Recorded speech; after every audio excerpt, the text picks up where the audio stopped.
এটা সম্পূর্ণ একটা রাজনৈতিক আয়াত। যে এই রাস্তায় এই আয়াতের মাধ্যমে আল্লাহ আমাদের ব্যক্তিগত, সামাজিক, রাষ্ট্রীয় সবকিছু কাজ করা, রাষ্ট্র পুরোহিতা সবকিছু কাজের জন্য বালা কাজ যেটা এটা করতাম, আর বন্ধ কাজ যেটা এটা নিষেধ করছিল, আল্লাহ নিষেধ করছেন। এইভাবে আল্লাহ রসুলের কথা আছে। আল্লাহ রসুলের যে কাজটা করছেন এটা আপনার লাগে খরচ না খরচ না খরচ।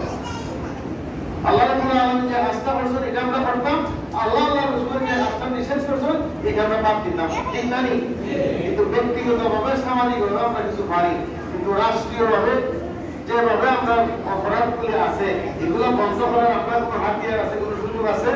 কোনো সুযোগ নাই। এগুলো বন্ধ করতে হলে আপনাদের পক্ষ থেকে যদি রায় নেই, আপনাদের পক্ষ থেকে যদি আপনাদের সেই সেবার সুযোগ দেয়, সেই দায়িত্ব যদি এদেশের মানুষের কিছু সৎ মানুষের সেই দায়িত্বটা দেয়, তাহলে এই দায়িত্বটা পালন করা আমাদের পক্ষে সম্ভব।